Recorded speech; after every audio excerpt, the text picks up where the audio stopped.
Hello. Бүгд нь өглөө өрөөний мэндийг хүргэе. Эндийн зах зээлийн ярилцаа хийж эхэлж байгаа. За эсвэл хийгээд явж байгаа залуучуудаа энэ бичлэгийг зориулж хийж байна.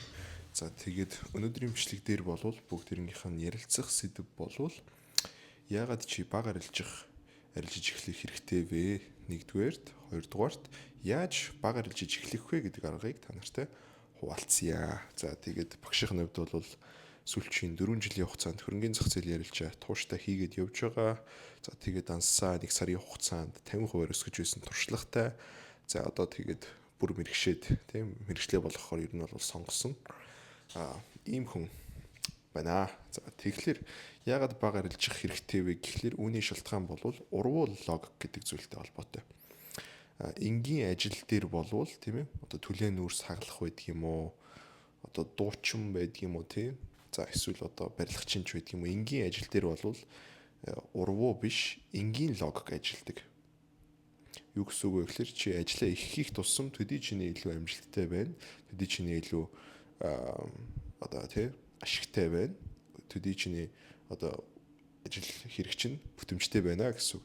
Харин арилжаа гэдэг зүйл төр болохоор урвуу логик байнгын ажиллаж идэг.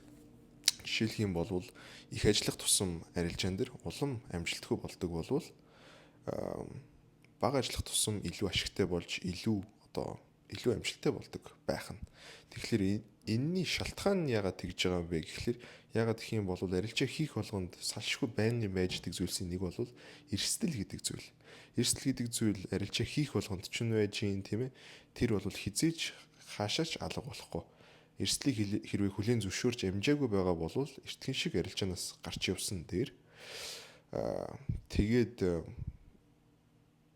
нэгэн төрлийн одоо энэ эрсдлийг ойлгож сурнаа гэдэг маань тийм ээ эрсдлийн зохицуулга хийж сурнаа гэдэг маань өөрөө маш том ур чадваруудын нэг байгаад байгаа юм.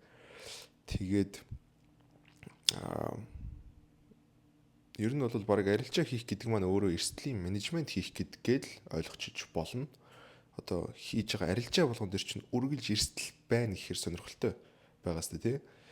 За тэгэхээр яагаад урвуу логик ажилдаг вэ гэдгийн одоо нэг шалтгаан тэр байхгүй юу? Яагаад гэх юм бол одоо чи ингээд арилжаа хийж байгаа болвол хийж байгаа арилжаа болгон ч нөөрөө юу байна гэсэн үг? Одоо эрсдэл байна гэсэн үг тийм ээ. Тэр хизээж зайлахгүй гэж хэлээд байгаа байхгүй. Тэр одоо хамгийн чухал үгнүүдийн нэг нь тэр гэсэн үг.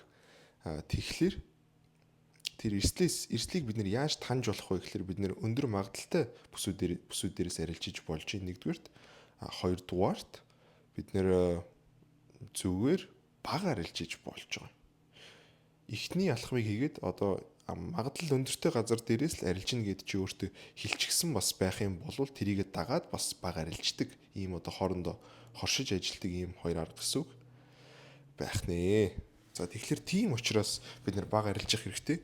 Өөрсдийнхөө эрсдлийг л бууруулж гинэ гэсэн үг. Тэгээд энэ нь бол багшийн хувьд одоо бас нэлийн хожимдож ойлгож ирсэн зүйлсүүдийн нэг тий. Миний одоо хамгийн том асуудлуудын нэг юу байсан бэ гэхээр маш их overtrade хийдэг тий. Байхгүй газараас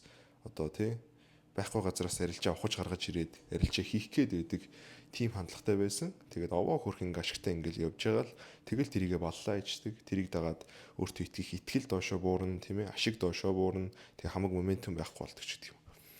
Тэгэхээр тэр алдааг бол та нар тэгж давтах шаардлага байхгүй. Тийм. Хийж байгаа арилжаа болгоны чи арталт юу байж идэх юм бэ? Одоо юу лээ? Эрсдэл байж идэх юм байна. Тэгэхээр тийм учраас бид нэр эрсдлийг танахын тулд бид нэр бага арилжах хэрэгтэй байна гэж ойлгож байна. За тэгвэл одоо нэг асуудал гарч ирэх нь яаж тэгвэл бага арилжих вэ гэдэг асуудал гарч ирж байгаа. Зүгээр ингээл арилжаа хийх бол амархан те. Зүгээр коноп дараал мөнгө хийж байгаа. Гэтэл яг үүндээ бол бага арилжих гэх тэгэнгүүт хэцүү байдаг. Тэгвэл яг яаж яах вэ? Яаж бага арилжиж эхлэх вэ? Тэ би ингээд хэрэггүй газраас ухаж гаргаж ирээд арилжаа хийх гээд байх тийм хандлагатай байна гэж байгаа залуусд бол хид хідэн гаргалгаа байна. Энэ одоо багшийн бас одоо яадаг байсан.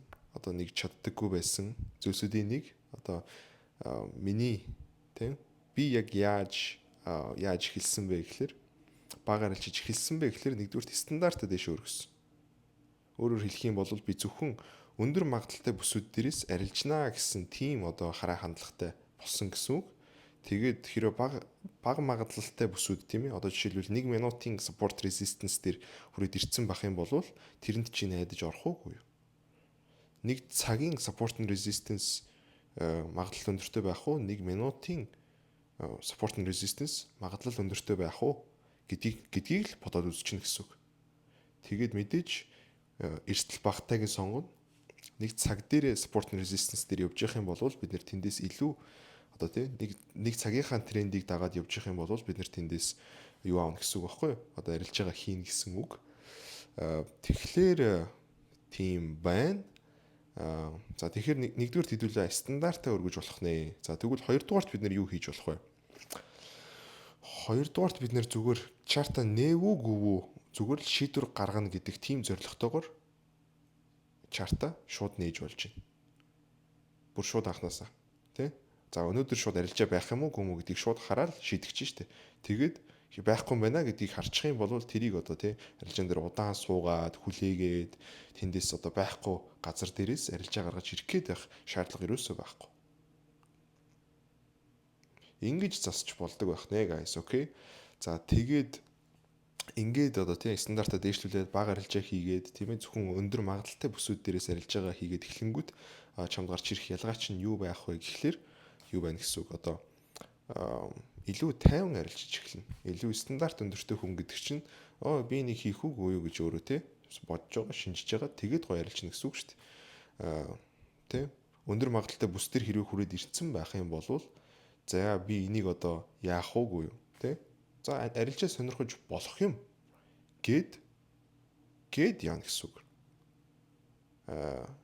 Тэ энэ одоо үгийн сонголтын дээр их анхаараарай. Юу гэж хэлж байгаа вэ гэхээр арилжаа өндөр магадлалтай бүс дээр эрүүгүй заавал орох ёстой ч гэсэн үг биш, тийм ээ. Ягаад гэвэл эрсдэл тэнцээ үргэлж байх болно. Миний авахыг хүсэж байгаа эрсдэл мөн байна уу, үгүй байна уу гэдгийг шинжиж үзэх нь вэ шүү дээ. За тэгээд тэр бүс дээр ирлээ харлаа тийм ээ. Окей, за энэ бүс дээрээс бид нэр арилжаа сонирхож болж байна гэдэг хандлага тийм ээ. Сонирхож гэдэг keyword байгаа шүү. Okay guys. За энэ хүрээд өнөөдрийнхөө бичлэгийг өндөрлөе. За тэгээд хэрвээ ганцаарчилж бүр эхнээс нь тийм ээ багштай суралцмаар байгаа залуучууд хэрвээ байх юм бол багш нь цөөхөн тооны хүнтэй ганцаарчилж ажиллаж байгаа. За тэгээд линкийг нь доор description хэсэг дээр үлдээчи. Тэгээд дараагийн бичлэг хүртэл түр бай.